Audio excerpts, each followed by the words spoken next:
Dr. Raghuram Rajan does not need very much introduction. He is Professor of Finance at University of Chicago's Graduate School of Business and also the economic advisor to the Prime Minister of India. But we all know him mostly for the work that he did at the IMF between 2003 and 2006 as Director of Research.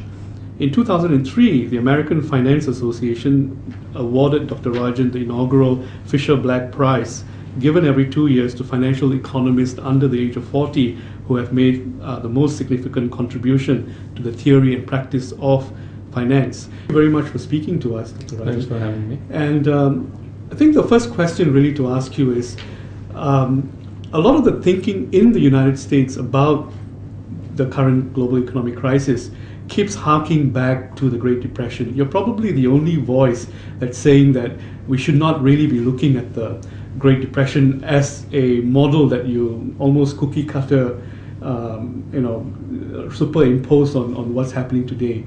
How do you think we should be thinking about the crisis? First, I think a number of people are saying this, that the response this time is quite different from what happened during the Depression. During the Depression, both monetary policy and fiscal policy in some ways aggravated the economic downturn. What we've had this time around is an extreme amount of stimulus, both from the monetary side and the fiscal side, which presumably will pull the world out in sooner rather than later out of this downward slope. The question that is left for us is, where are the autonomous sources of growth going to come from once we sort of bottom out and start actually moving up? We might move up pretty sharply for some time just because of the pace of the downward fall. There will be a rebound. The question is, beyond that rebound, what do we see? And there I think it's far more difficult to tell when the autonomous sources of growth come. So besides looking at the Great Depression, are there other models in history that we need to look at? For example, in the early part of last century, because of productivity gains in manufacturing and so on, there was wholesale price destruction for a while, and then the global economy sort of picked up from there. Is there something there, for example? Well, there are lots of pieces we can take from elsewhere, but when you take the pieces, you have to put them all together with some sort of sense of theory. Clearly, the advent of India and China and India, I should say, onto the world markets had a similar effect to the productivity growth that you saw in the late 19th century, which depressed prices, but it was sort of good productivity growth and good deflation because goods became cheaper because they were made more efficiently.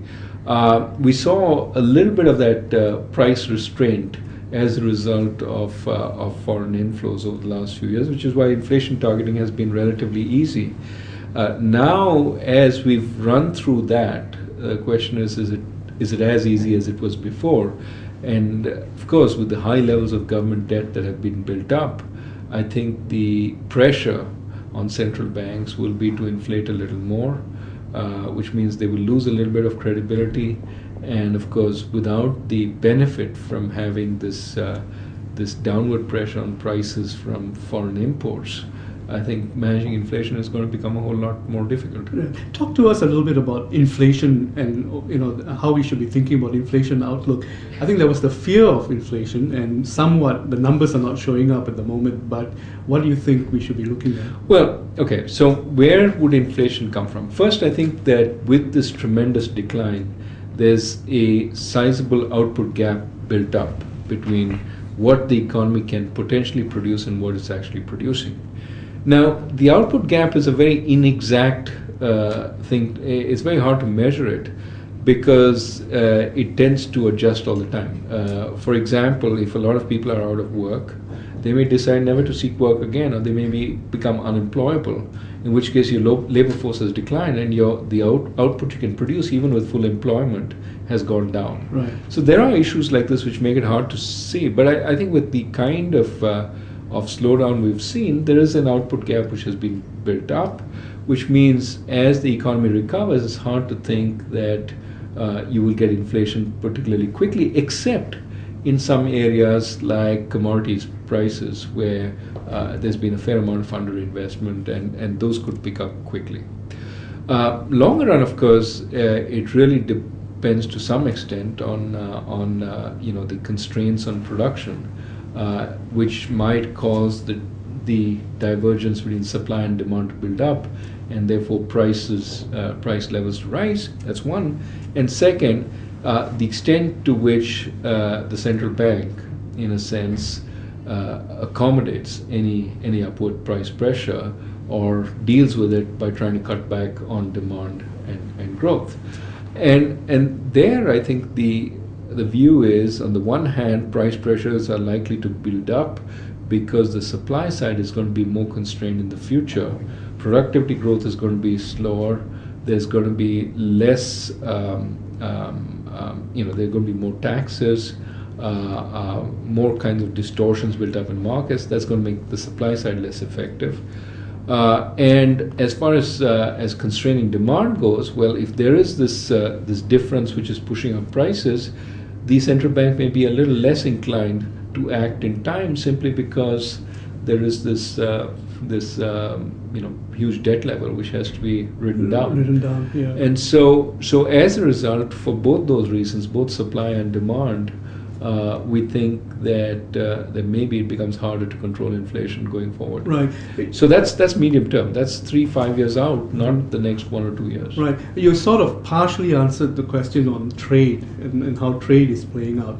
Are there any missing points on the trade aspect and how that's evolving? No, I think when some big economy integrates into the world economy, there is a price impact.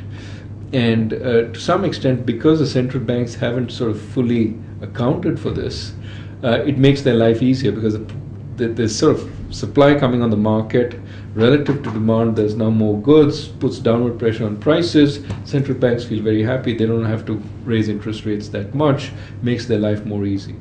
Now we probably will see a little more of the opposite effect, Right. Which is, the supply shock has hit. It's all sort of taken care of. Now perhaps the demand side exits. Right.